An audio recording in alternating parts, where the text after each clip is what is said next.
The fourth thing that I want to talk to you about is skipping movement and exercise.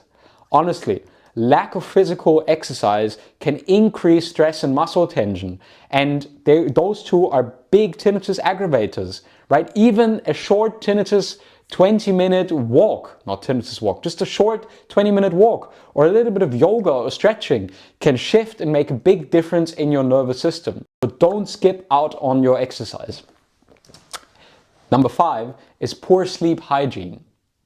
Late night screens, caffeine after 2 p.m. We all do it. I know life gets busy. We want to have a few pleasures, but these inconsistent things, and for example, also inconsistent sleep times, they all spike cortisol, which leads to the fact that you have a lot more unregulated sleep patterns. You are not as rested as your body would need it to be. And even more into that equation plays that the tinnitus seems louder and your body becomes more reactive to it. So that is something that can absolutely keep you stuck in your habituation journey. So please be careful, have a relatively normal sleeping routine that fits well into your life, absolutely. But just pay attention and be mindful that right now your body and your nervous system are extra stressed.